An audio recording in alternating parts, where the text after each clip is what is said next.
네. 오늘 우리에게 주시는 말씀은요,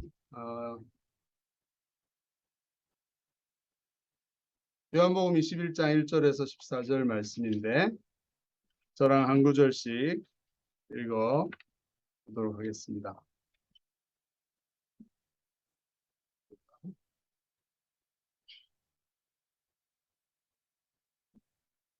(1절부터) 14절인데 제가 한 구절 읽고 여러분이 읽겠습니다.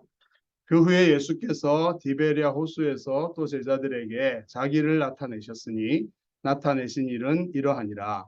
시몬 베드로와 디드로라 하는 유다, 갈릴리 가나 사람 나사렛과 세베대의 아들 요한과 또 다른 제자들이 함께 있더니 시몬 베드로가 나는 물고기 잡으러 가노라 하니 그들이 우리도 함께 가겠다 하고 나가서 배에 올랐으나 그날 밤에 아무것도 잡지 못하였더니 어떻게 되었을까요? 네. 날이 새어갈 때 예수께서 바닷가에 서셨지만 제자들이 예수이신 줄 알지 못하는지라. 예수께서 이르시되 얘들아 너희에게 고기가 있느냐? 대답하되 없나이다. 이르시되 그물을 내 오른손에 던져라. 그리하면 잡으리라. 이에 던졌더니 물고기가 많아 그물을 들기 어려라. 예수께서 사랑하시는 그 제자가 베드로에게 이르되 주님이시라 하니 시몬 베드로가 벗고 있다가 주님이라 하는 말을 듣고 겉옷을 두른 후에 바다로 뛰어내리더라. 다른 제자들이 물기에서 거리가 불과 한 50cm로 작은 배를 타고 물고기를 물을 모아서 육지에 올라보니 숯불이 있는데 그 위에 생선이 놓였고 떡도 있더라. 예수께서 이르시되 지금 작은 생선을 좀 가져오라. 시몬 베드로가 올라가서 그물을 육지에 끌어올리니 가득히 찬 큰 물고기가 153마리라. 이같이 많으나 그물이 찢어지지 아니하였더라. 예수께서 이르시되 와서 조각을 먹으라. 제자들이 주님이 진 줄 아므로 당신의 주냐 감히 믿는 자가 없더라. 예수께서 가셔서 떡을 가져다가 그들에게 주시고 생선도 그와 같이 하시니라. 한 절이 더 있어야 되는데 14절. 그것은 제가 읽겠습니다. 이것은 예수께서 죽은 자 가운데서 살아나신 후에 세 번째로 제자들에게 나타나신 것이라. 아멘. 버라이어티 하죠. 말씀이. 네. 오늘 말씀 디베랴에서 나타나신 이 주제를 가지고 이렇게 말씀 나누겠습니다. 잠깐 기도드립니다. 주님, 성경 말씀을 저에게 허락하시는 은혜를 감사하고 예수님께서 이 땅에 계실 때에 행하셨던 그 사건의 한 토막을 저희가 이 아침에 읽었습니다. 또 묵상하고 그 말씀을 통해 우리에게 주시는 음성을 각자 듣고자 주님 앞에 나아갑니다. 주의 보좌 앞으로 나아가오니 주님 우리의 예배하는 자들의 한 사람 한 사람 찾아와 주시고 이 말씀을 통해 말씀하여 주시기를 바랍니다. 부족한 자를 세우셨습니다. 통하여 말씀하여 주옵소서. 예수님 이름으로 기도드립니다. 아멘. 예수님께서 부활하셨고 부활하신 다음에 제자들에게 몇 번 보이셨습니다. 부활하신 예수님과 그 전에 예수님을 만났을 때 제자들은 느낌이 좀 어땠을까요?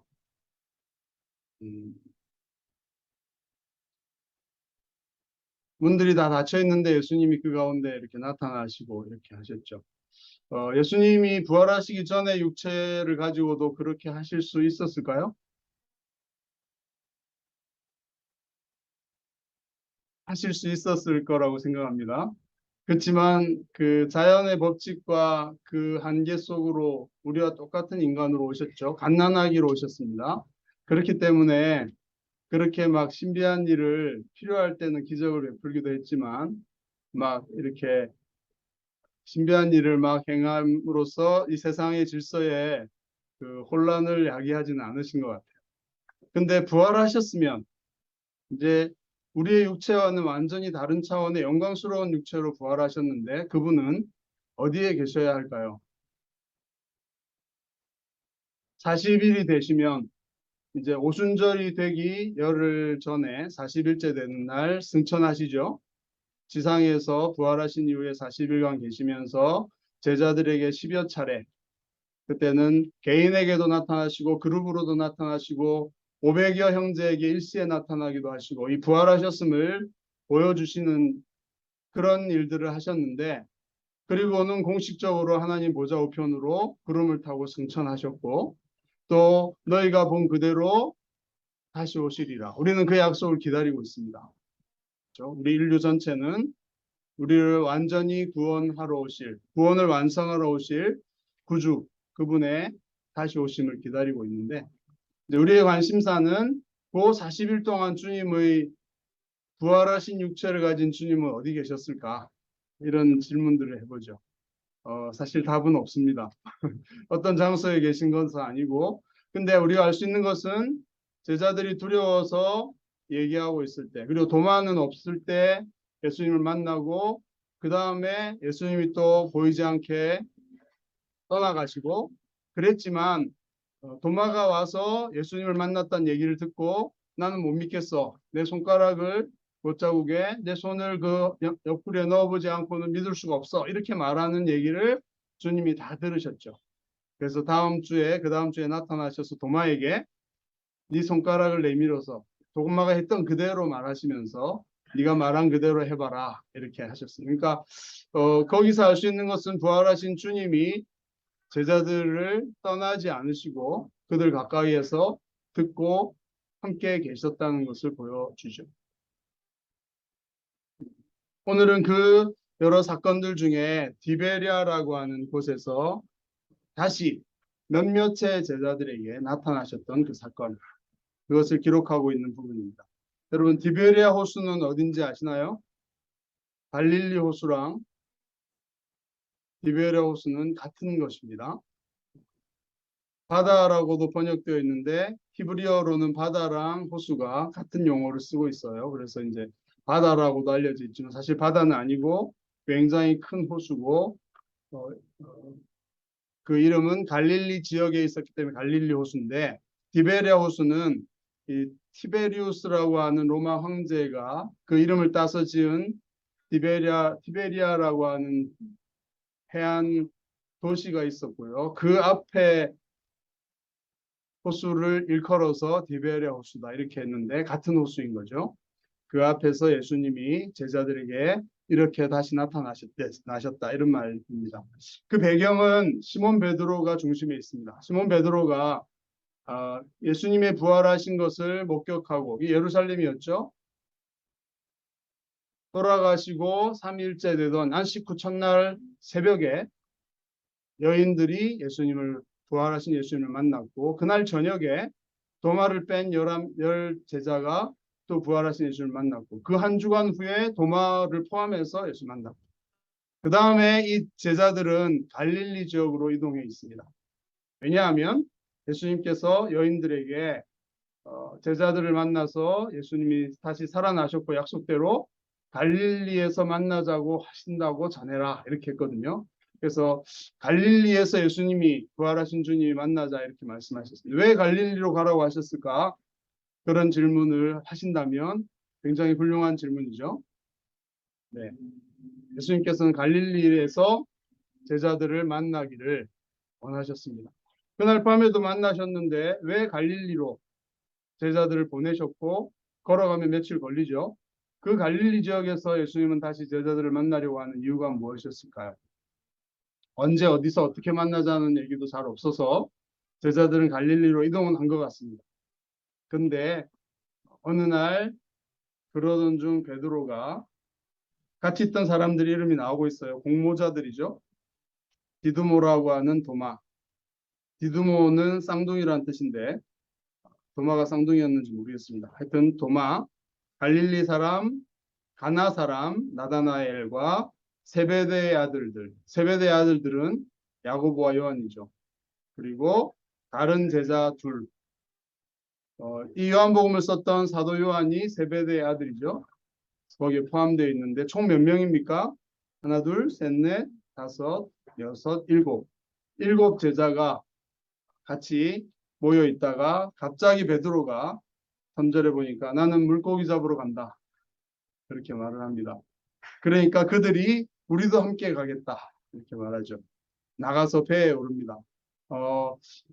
제자들이 물고기를 잡으러 가다니 잘못된 겁니까? 제자들도 먹고 살아야죠. 네. 그리고 베드로가 예수님을 따를 때 배와 그물을 다 버려두고 예수님을 따라갔지만 다시 왔는데 뭘 해야 될지 모르는 거죠. 예수님이 부활하셨는데 만나자고는 하셨는데 어디서 어떻게 나타나실지는 모르고 며칠 기다리다가 베드로가 어느 날 물고기가 먹고 싶었는지 아니면 심심했는지 나는 옛날 직업 어부로 살다가 예수님이 부르셔서 제자로 살았는데 이제 부활하신 주님을 만나서 뭔가 해야 될 것 같은 그 시점에 베드로는 다시 물고기를 잡으러 간다. 이렇게 했는데 이게 주님을 따르기를 포기하고 물고기 잡는 옛날 직업으로 돌아간다라는 뜻일까요? 그렇게 보는 분도 있지만 그렇게 보기는 좀 그렇죠. 좀 일시적으로 또 물고기 먹고 이렇게 생계나 이런 게 필요해서 잡으러 간다. 그리고 세베데의 두 아들도 베드로와 동업했던 어부들이기 때문에 오랜만에 한번 예수님 또 쫓아다니느라 3년 동안 물고기도 못 잡았는데 오랜만에 한번 물고기도 잡아서 싱싱한 물고기 회도 떠먹고 이렇게 해보자 이렇게 했던 것 같습니다. 근데 제자들도 우리도 가겠다. 그래서 다 같이 배에 올랐는데 그날 밤에 아무것도 잡지 못하였더니 이렇게 됩니다. 보통 밤중에 물고기들을 어부들이 이렇게 잡으러 나가는 이유는 잡을 가능성이 있기 때문이죠. 웬만하면 잡히는 그런 곳이고, 그랬기 때문에 이제 기대를 가지고 나갔는데 아무것도 잡지 못했다.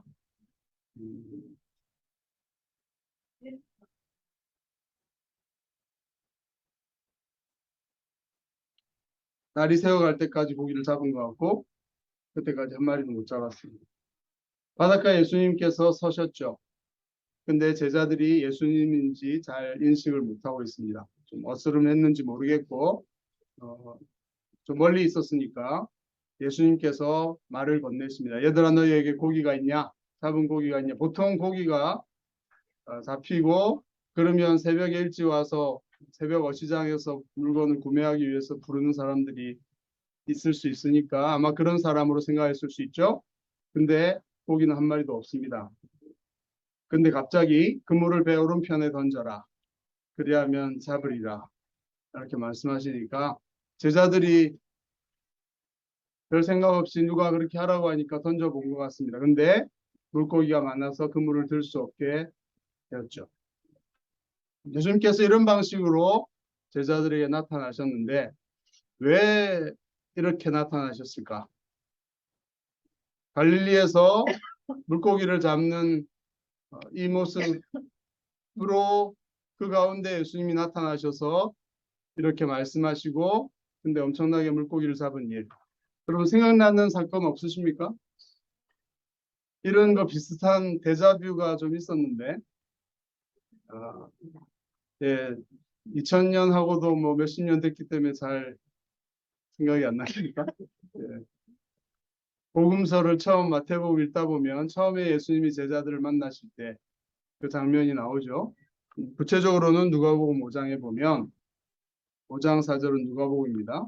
5절에서 예수님께서 바닷가에 초기에 사역을 시작하실 때에 갈릴리 바닷가에 와서 베드로가 그물을 씻고 있었거든요. 다 끝내고. 근데 하필이면 그날 밤에도 고기를 한 마리도 못 잡았던 그 베드로에게 찾아오셔서 네 배를 좀 육지에서 띄워라. 왜냐하면 사람들이 바닷가에 너무 몰려왔기 때문에 말씀을 배에서 전하시고는 예수님께서 시몬에게 배에서 말씀하신 거죠. 깊은 데로 가서 그물을 내려 고기를 잡아라. 예수님께서 베드로가 그날 밤새 고생했지만 허탕친 것을 아셨거든요. 그물만 씻고 있는. 근데 말씀을 전하신 다음에 깊은 데로 가라. 여러분, 오늘 요한복음에서는 오른편으로 던지라고 그랬습니다. 그렇죠? 좀 차이가 있습니다. 그때는 깊은 곳으로 저 들어가라. 바닷가에 정박한 상태였으니까. 베드로의 대답, 밤이 새도록 우리가 수고해서 잡은 것이 하나도 없지만, 그리고 낮에는 별로 고기가 없는 시간이지만 말씀에 의지해서 그물을 내리겠습니다. 이렇게 던져봤더니 여기도 심이 많아서 그물이 찢어지는지라. 요한복음 오늘 본문은 그물이 다행히 찢어지진 않았는데 여기는 찢어지는 그런 순간이 있죠. 그래서 예수님에게 베드로가 무릎을 꿇습니다. 나를 떠나십시오. 하나님의 어떤 임재, 초월적인 분이시라는 것을 베드로가 경험하고 그 앞에 죄인임을 고백하고 굴복하는 그런 모습. 근데 예수님께서는 두려워하지 말아라. 내가 이후로는 사람을 낚는 어부가 될 것이다. 사람을 취할 것이다. 이렇게 하죠. 누가복음은 좀 자세히 나와 있는 거고 다른 마태복음과 마가복음에는 예수님께서 제자들을 바닷가에서 만나시고 그들을 부르시고 나를 따라와라. 이제는 사람을 낚는 어부가 되게 해주겠다. 이렇게 말씀하신 걸로 짧게 나옵니다. 근데 누가복음에서는 좀 사건이 길게 나오는데 이런 배경 하에서 오늘 일이 일어난 것이죠. 너희에게 물고기가 있느냐? 한 마리도 없었던 것을 생각하고 예수님께서는 오른편에 던져라. 엄청나게 물고기를 많이 잡는 사건. 예수님의 의도는 무엇이었을까요? 부활하신 주님이 이런 식으로 제자들에게 다시 나타나신, 하필이면 고기 잡으러 가겠다고 하고 밤새도록 했는데 허탕치는 그 데자뷰 같은 사건이 일어난 다음에 예수님께서 나타나셔서 오른편에 던져라. 엄청나게 물고기가 잡힌 이런 방식으로 예수님은 나타나셨습니다. 왜 그러셨을까요? 뭘 얘기하고 싶으셨을까요?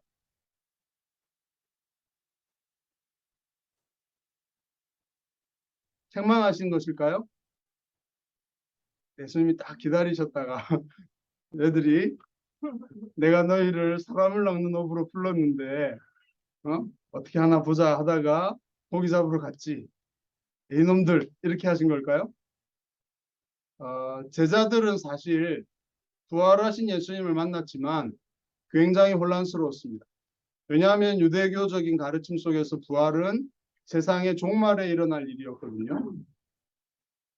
모든 사람이 죽고 세상을 다 최후의 심판을 하실 때에 부활이 일어나는, 그래서 하나님의 나라가 천국이 시작되고 거기에 들어가는, 이게 이제 최후에 일어날 그때 몸의 부활을 생각했습니다. 그래서 요한복음 11장에서도 나사로의 죽음 앞에서 신앙이 좋은 마르다의 고백은 마지막에 내 오라비가 다시 살아나리라 이렇게 말씀하시니까 마지막 날에 그럴 줄은 저는 믿습니다. 이렇게 말하죠.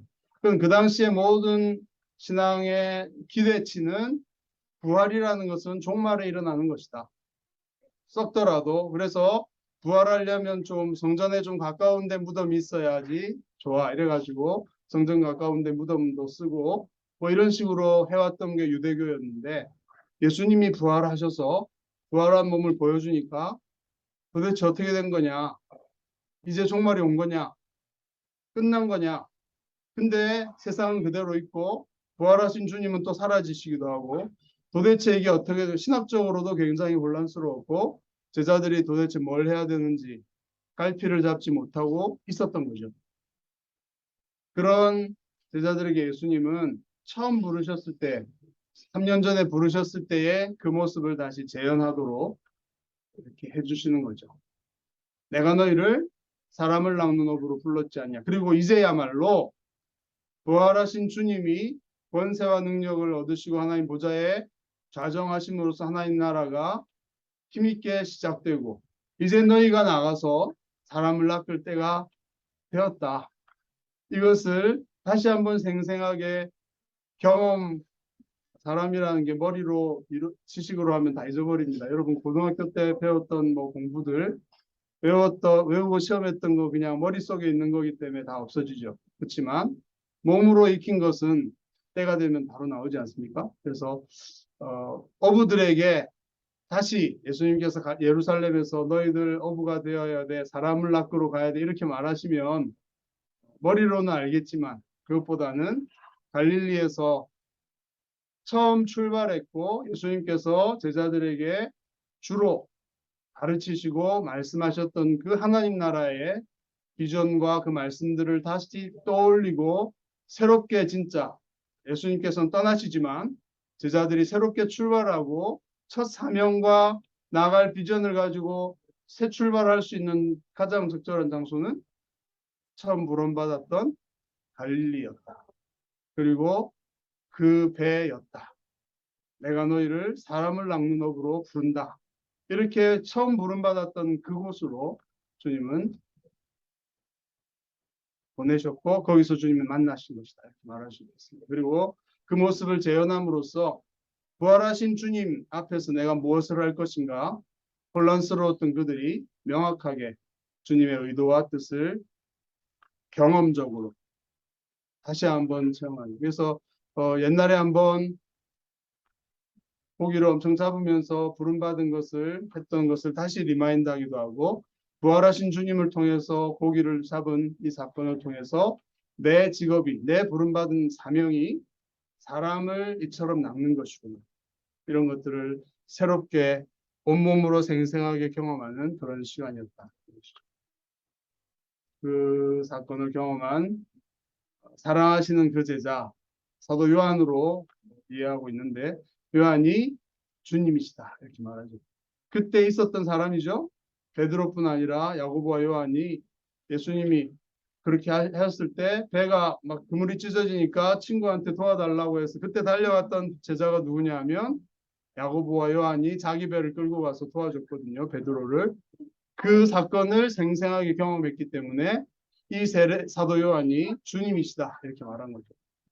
그러니까 베드로도 깨닫고는 벚꽃에 일하다가 옷을 입고 바다로 뛰어들어서 주님께 막 헤엄쳐서 가는 이런 모습입니다. 부활하신 그 새벽에도 베드로와 사도 요한이 다름질 경주를 하죠. 주님의 시체가 없어졌다는 얘기를 듣고 베드로가 열심히 달려가는데 달리기는 안타깝게도 사도 요한이 좀 더 빨라서 먼저 도착한. 그렇지만 베드로가 그 주님을 만나고 싶어서 물로 뛰어드는 모습. 이런 베드로의 모습들을 보게 되죠.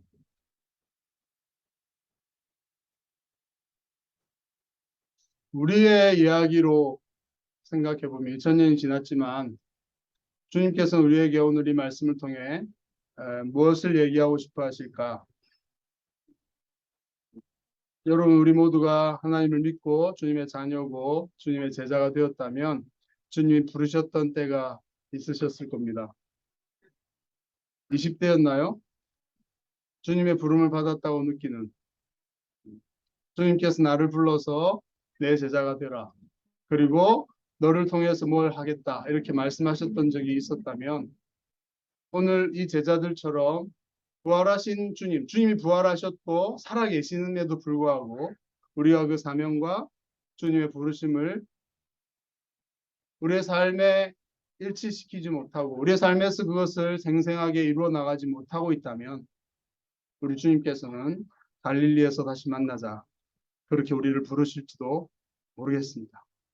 그리고 우리를 부르셨고 우리에게 사명을 주셨던 그것을 다시 리마인드하고 새롭게 하기를 원하시는 주님이시다 하는 것을 이 아침에 이 말씀을 통해 우리에게 말씀하고 계시는 것 같습니다. 어떤 것이었습니까?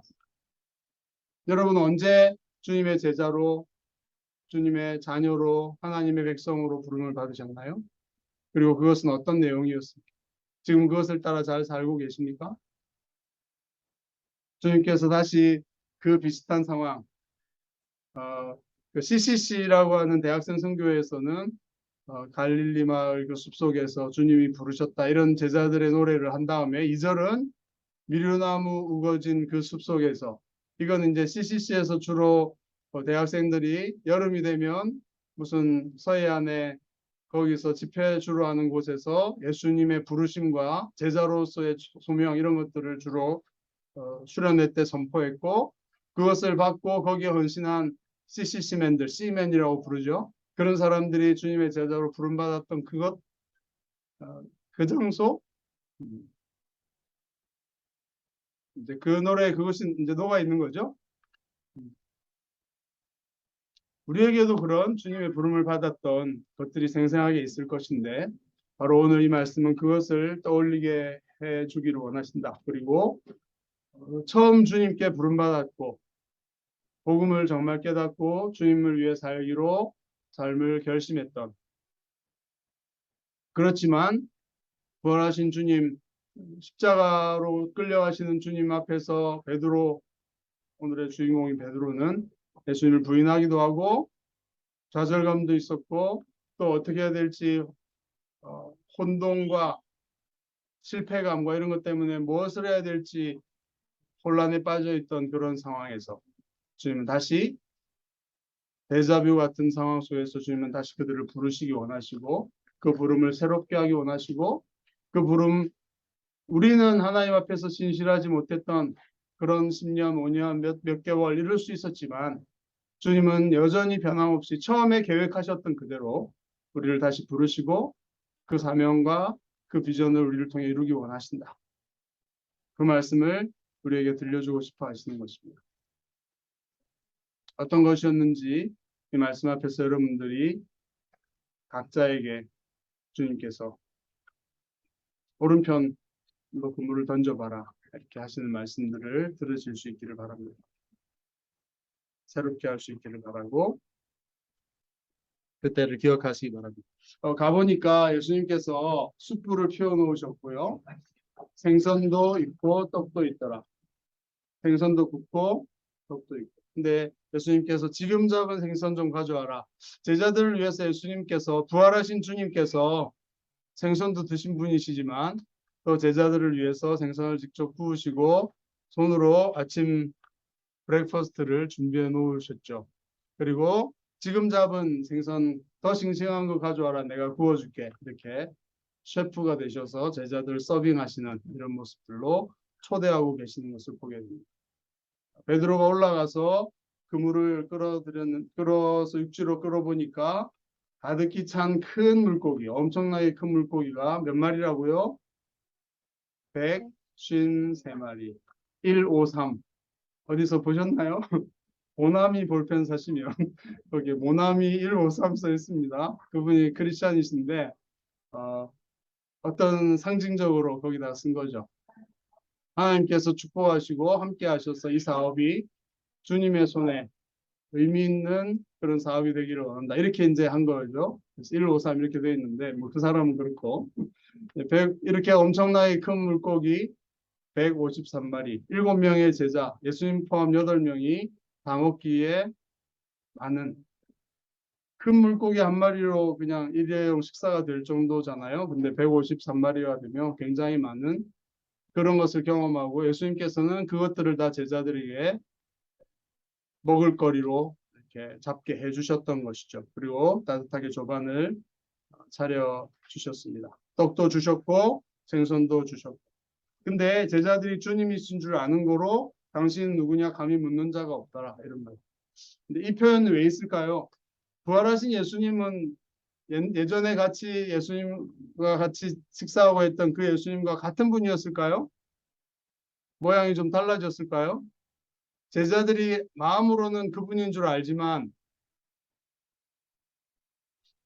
빈 것 같기도 하고 아닌 것 같기도 하고 그러지 않았을까요? 부활하신 주님이신데. 근데 마음으로는 그분이라는 걸 알았기 때문에 묻지는 않았죠. 예수님께서 이렇게 제자들에게 아침을 차려주신 이 따뜻한 사랑,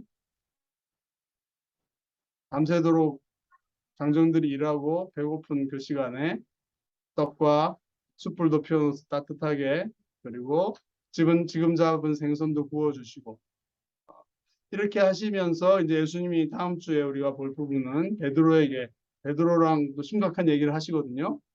네. 그 전에 이 숯불을 하시고 주님이 손수 아침을 마련해 주셨다는 이 사건. 예수님께서 제자들 초기에 부르셨던 것을 다시 리마인드 시키시고 생선을 아침을 차려주신 이 사건이 갖고 있는 그냥 그 순간에 너희들 배고프고 힘들지 먹어라 이렇게 하실 수도 있지만 이 우리가 했던 말씀이 주님의 부르심과 사명과 관련된 것으로 주님이 경험하게 제자들에게 하시는 메시지가 거기에 포함되어 있었다면 이 음식을 주신 것도 그와 관련된 것이 아닐까 이런 생각을 해보죠.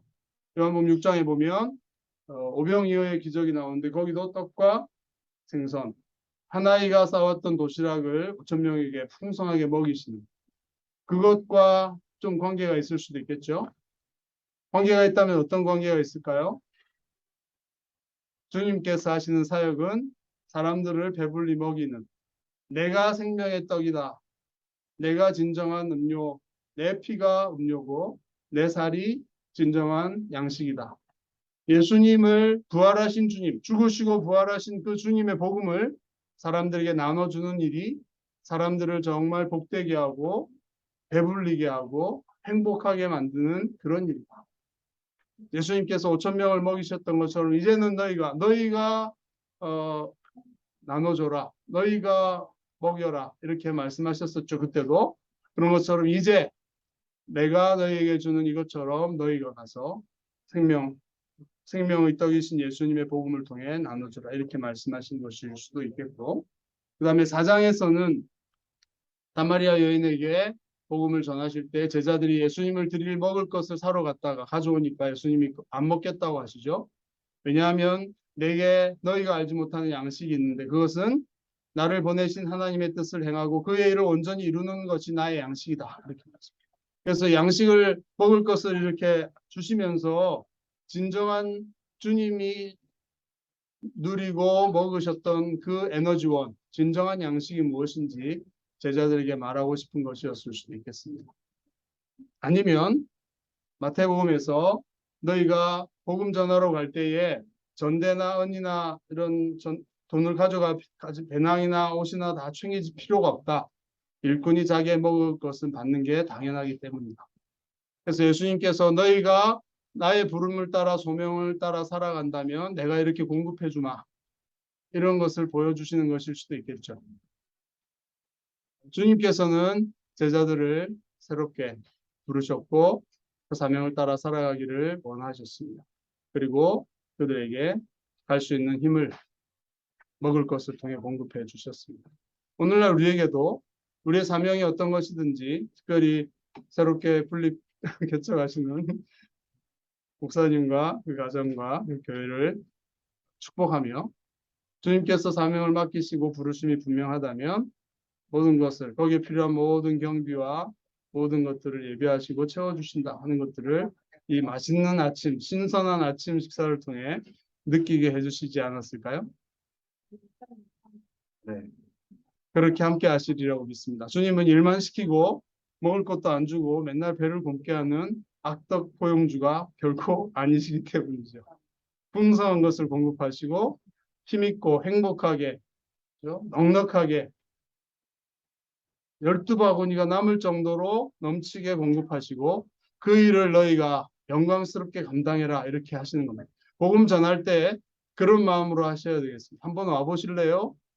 이렇게 하지 말고 당당하게 먹을 거 많으니까 먹으러 와 이렇게 복음을 얘기하시면 좋겠습니다. 영원한 생명을 나눠주시는 은혜의 주님이 계시니까 그분에게 와 이렇게 말하고 선포하셔야죠. 그리고 하나님께서 그 일을 위해 필요한 오늘 고백했지만 일용할 양식이 가장 최소한의 이런 최저임금으로 생각할 필요는 없습니다. 그날 필요한 모든 것들 자동차가 필요하면 자동차 일상생활 일반적으로 생활하는데 모든 필요한 것들 공급해 주신다고 하시는 거예요. 그런 주님이심을 신뢰하시고 다시 한번 주님께서 여러분 각자에게 목사든 평신도든 가릴 것 없이 모든 주님의 제자에게 주신 사명 그것이 무엇인지는 모르겠습니다. 그렇지만 그것을 새롭게 하시고 거기에 우리의 초점을 맞추고 새롭게 다시 살아가는 그런 결단과 헌신이 이 아침에 있으시기를 바랍니다. 그러면 주님께서 모든 것들 넉넉하게 행복하게 부족함 없이 채워주시는 그런 분이시다. 그것을 그날 새벽 7 제자들에게 경험하게 하신 것처럼 똑같은 주님이 우리에게도 그것을 말씀하시겠다, 약속하시겠다라고 이 아침에 우리에게 말씀하고 계신다고 믿습니다. 기도하겠습니다. 하나님 아버지, 이 땅에 하나님 나라를 시작하신 주님께서 계속 진행할 수 있도록 우리를 제자로 불러주셔서 감사합니다. 어떤 상황과 형편에 있든지 주님이 부르신 그 뜻과 사명을 가장 소중한 부르심으로 알고 새롭게 삶의 여러 국면 속에서 지치고 힘들고 낙심될 때도 있지만 날마다 새롭게 우리를 부르시는 그 주님을 만난 그 갈릴리에서 주님을 새롭게 만나는 저희들 되도록 우리의 영적인 귀와 눈을 열어 주시옵소서.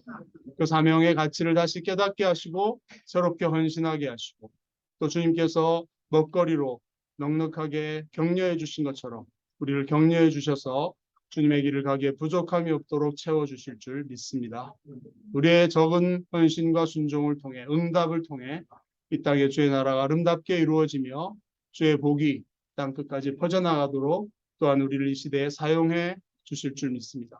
그렇게 붙들어 주시옵소서. 예수님의 이름으로 감사하며 기도드립니다. 네.